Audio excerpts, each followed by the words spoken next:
Hi hello welcome back to our channel Lakshmi Raju's kitchen. ఈరోజు grilled sandwich bread omelette చేసుకోబోతున్నాము. మరి ఈ రెసిపీ స్టార్ట్ చేయబోయే ముందు స్మాల్ రిక్వెస్ట్, మా వీడియోని లైక్ చేయండి, ఛానల్ని సబ్స్క్రైబ్ చేసుకొని నన్ను సపోర్ట్ చేయండి ప్లీజ్. Let's start. ముందుగా శాండ్విచ్ బ్రెడ్ తీసుకోవాలి. ఇంకా ప్రిపరేషన్ ప్రాసెస్ చూద్దాం.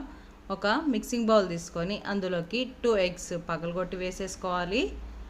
ఈ ఎగ్స్లోకి సన్నగా తరిగి పెట్టుకున్నటువంటి ఆనియన్స్ 2-3 టేబుల్ స్పూన్లు, సన్నగా తరిగి పెట్టుకున్నటువంటి పచ్చిమిర్చి, 1/2 table spoon pepper powder, 1 table spoon chilli flakes, సన్నగా తరిగి పెట్టుకున్నటువంటి కొత్తిమీర, రుచికి తగినంత సాల్ట్, 1 టేబుల్ స్పూన్ ఆయిల్ కూడా వేసుకొని 3 to 5 మినిట్స్ బాగా బీట్ చేసుకోవాలి.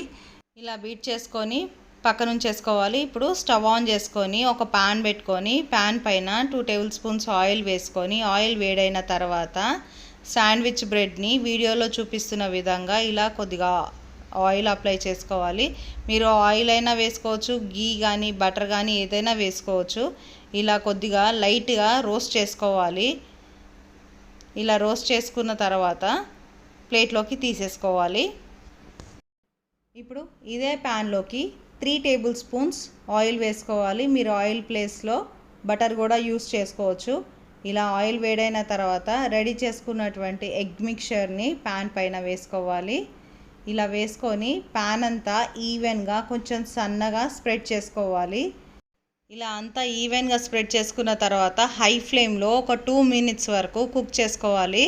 తర్వాత ఇంకొక సైడ్కి ఫ్లిప్ చేసుకొని మళ్ళీ హై ఫ్లేమ్లోనే మరో 2 మినిట్స్ వరకు కుక్ చేసుకోవాలి. ఇలా కుక్ చేసుకుంటే ఆమ్లెట్ చాలా టేస్టీగా ఉంటుంది.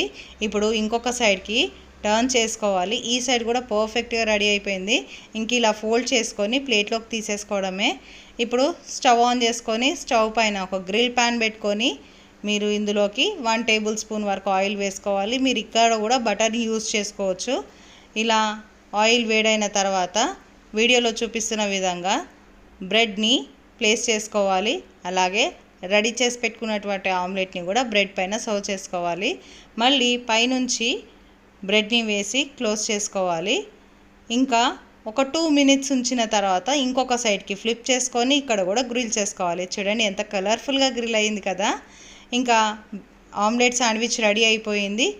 సర్వ్ చేసేసుకోవడమే.